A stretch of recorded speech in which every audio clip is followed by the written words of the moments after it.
If you go to the beach, what's the one thing you're terrified of? It's probably seeing an old man naked, right? Well, take away the old man, but now leave the penis. Rather phallic fish have been found by the thousands in California. Their name is about as weird as their image. They're called fat innkeeper worms. Some think that maybe a storm pushed them to the shore. At first sight, it kind of looks like a cargo ship of sausages tipped over or something. Well.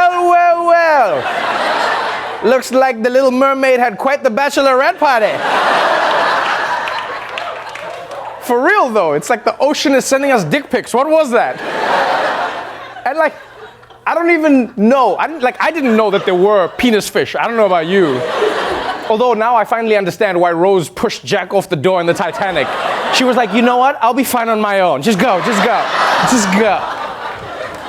Now, it actually turns out the real name of this creature is the Innkeeper Worm. That's what it is.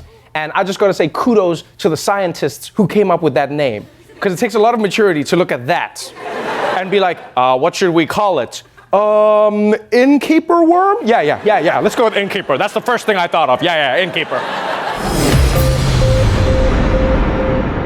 Ugh, it's Christmas again. It's just another excuse for you people to send me stupid pictures of your family. Oh, great, another baby dressed as an elf? Wow, thanks for the reminder to get a vasectomy. But now, thanks to all these stupid world leaders not giving a shit about climate change, everything you love about Christmas is gonna disappear, starting with Christmas trees. This year, your Christmas tree could wind up costing you more than you've spent in the past. At this farm outside Los Angeles, the average tree costs around $100. Nationwide, a fresh-cut Christmas tree now averages $76, double what it cost in 2008. Blame it on climate change. Rising temperatures, wildfires, and drought have all made farming more challenging. Yeah, that's right. Climate change is taking away Christmas trees. By 2050, they're going to be so expensive that the tree will be the present. Okay? How are you going to trick kids into behaving that way? Listen, you better be good all year or you're not going to get a Douglas fir for Christmas. Why do people want Christmas trees in their house anyway? All they do is shed pine needles all over the floor. If that's what you're into, just call me. I'll stab you in the foot for free. Right? And it's not just trees that are going away. Climate change is going to kill Santa's transportation too. In our Eye on Earth series, we'll take you to Santa's hometown in the North Pole, where climate change is threatening the reindeer population. The reindeer feed even through the winter on lichen, a mossy plant they dig down through the snow to get at, except when all that thawing and refreezing means they can't. And when the snow turns to ice, what happens to the reindeer? We have to feed them. You know things are bad when your entire species depends on a guy in a weird hat, okay? I mean, what if he oversleeps one day?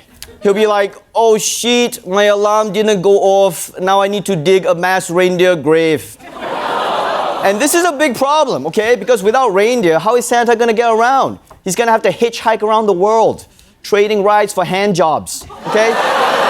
But guess what? The climate crisis is coming for our New Year's drinks too. Another popular consumer item that's expected to get a lot more expensive, Prosecco.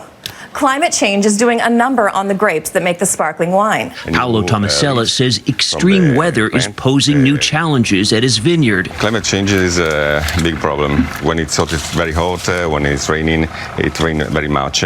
Prosecco, he explained, should have low alcohol and high acidity, but high temperatures and earlier ripening produce the opposite effect.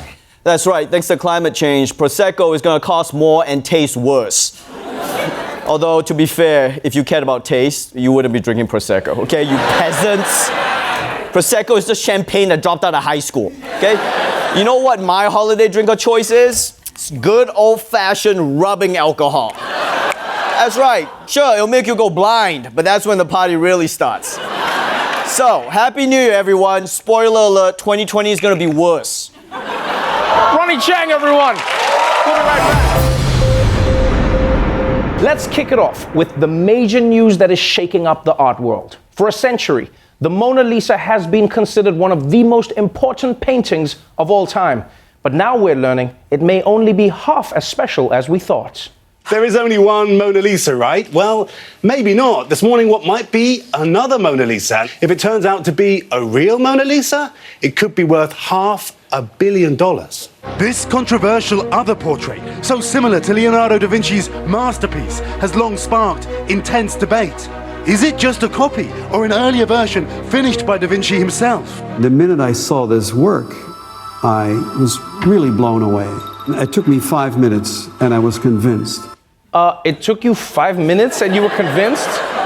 Maybe take 10 minutes or 15 before you shake history? What's your rush? Like maybe if you'd taken more than 5 minutes, you might have noticed that the new Mona Lisa is wearing AirPods, huh? Because you realize, if it's true, this story is huge. 2 Mona Lisas. Mona Lises, Mona Lisae. However you say it, this is huge. Because it means that people in the 16th century treated paintings the same way we treat Instagram today. Yeah, just like, no, paint it again, I blinked. Also, my smile is weird on that one. I can't tell if I'm smiling or not. I didn't even see it. I feel like this picture needs a filter. Let's go to Valencia.